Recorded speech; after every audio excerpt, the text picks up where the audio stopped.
all began in Pennsylvania in the late 1800s when Charles Taze Russell came under the influence of a Second Adventist preacher. Russell initiated his own Bible study class, a small group that would ultimately grow to become the Watchtower Bible and Tract Society.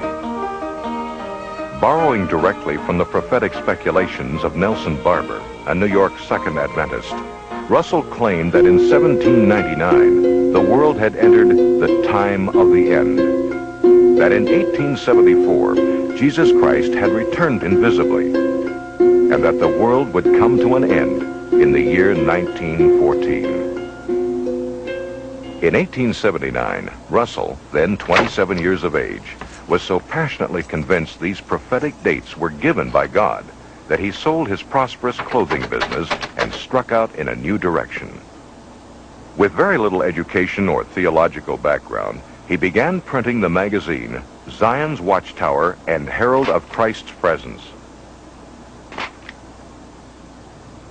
Known today as the Watchtower, this publication, which has grown from an initial printing of 6,000 to well over 288 million copies annually, dictates all major doctrines to Jehovah's Witnesses. During his lifetime, Russell authored a vast amount of literature, including a series of volumes entitled Studies in the Scriptures. According to Russell, no one could understand the Bible without these books, and reading the Bible alone would lead only to spiritual darkness. One of Russell's teachings was that Egypt's Great Pyramid was designed and placed there by God as his second witness next to the Bible. It would be an instrument to reveal his great plan of the ages for mankind. This measurement indicates the length of the year, the weight of the earth, the distance to the sun, etc. Russell believed his dates and chronology were confirmed by the measurements of the interior passageways of the Great Pyramid. According to Russell, the passageways verified 1914 as the year the world would end. Finally, 1914 came and went. Russell and his followers were not raptured from the earth, and the end had not come. John Knight, who was 15 years old at the time, remembers what came next. Well, when 1914 came, of course, we had to change our views, just like we had to change the views later. The date was pushed forward to 1915, then 1918. Certainly Armageddon was just around the corner. But in 1916, Charles Taze Russell died, sick, weary, and disappointed. A massive stone pyramid stands today at his gravesite as an embarrassing reminder of his false prophecies.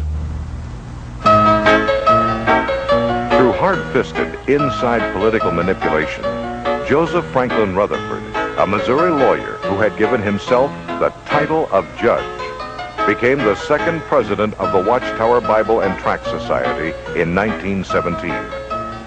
In 1918, Judge Rutherford's lecture, entitled Millions Now Living Will Never Die, was the beginning of a worldwide recruiting effort called the Millions Campaign.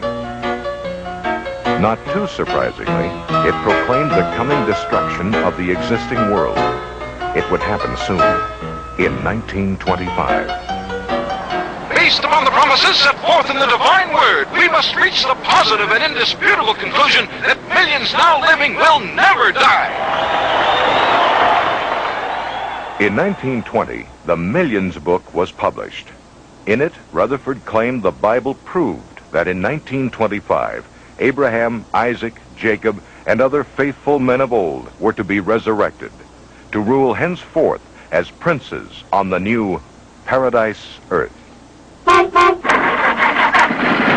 Fully convinced that Rutherford's prophecy was true, many witnesses sold their homes and businesses and took to the road. Living in cars and trucks like itinerant peddlers, they spread the warning. As 1925 drew closer, some farmers even refused to plant crops because they believed the end was at hand. Finally, 1925 came, and as in 1914, nothing happened. Once again, the Watchtower Society's prophecy had proven false. As Russell had done, Rutherford doggedly held to the story that the end was just around the corner. In 1929, the judge had this palatial mansion constructed. It was deeded to Abraham, Isaac, and Jacob, so they and other ancient worthies would have a place to live when they were resurrected. Located in an exclusive district of San Diego, it was given the name Beth Sarim, Hebrew for House of the Princes.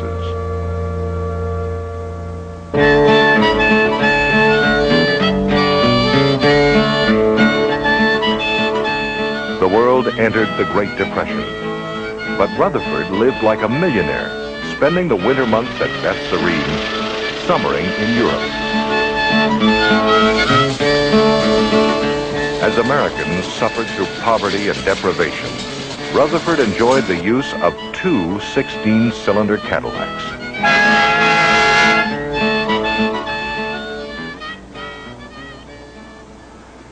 Under Rutherford, the Watchtower Bible and Tract Society became a well-oiled corporation.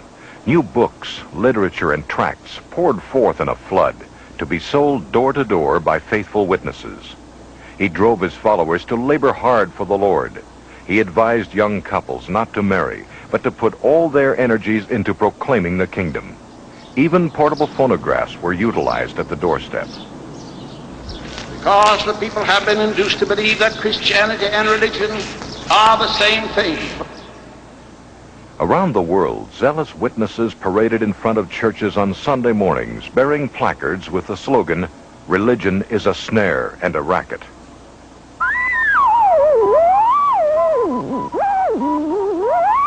Keeping up with the times, the Society constructed its own radio station, and by 1933, there were 403 stations nationwide broadcasting Rutherford's abusive railings against the clergy, politicians, and what he referred to as the greedy commercialists. On the radio and in print, he continually stressed that the end of the world was just months away. The end finally came, but only for Rutherford.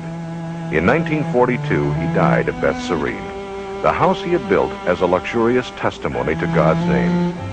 In retrospect, perhaps the only testimony this lovely mansion ever gave was to the cash value of false prophecy. In 1948, the Society quietly sold the property, covering up an embarrassing chapter in its history. Today, most modern Jehovah's Witnesses are unaware that Beth Sarim ever existed. There is not one religious With Rutherford's organization on passing, earth the today. flamboyant era of charismatic personalities passed as well.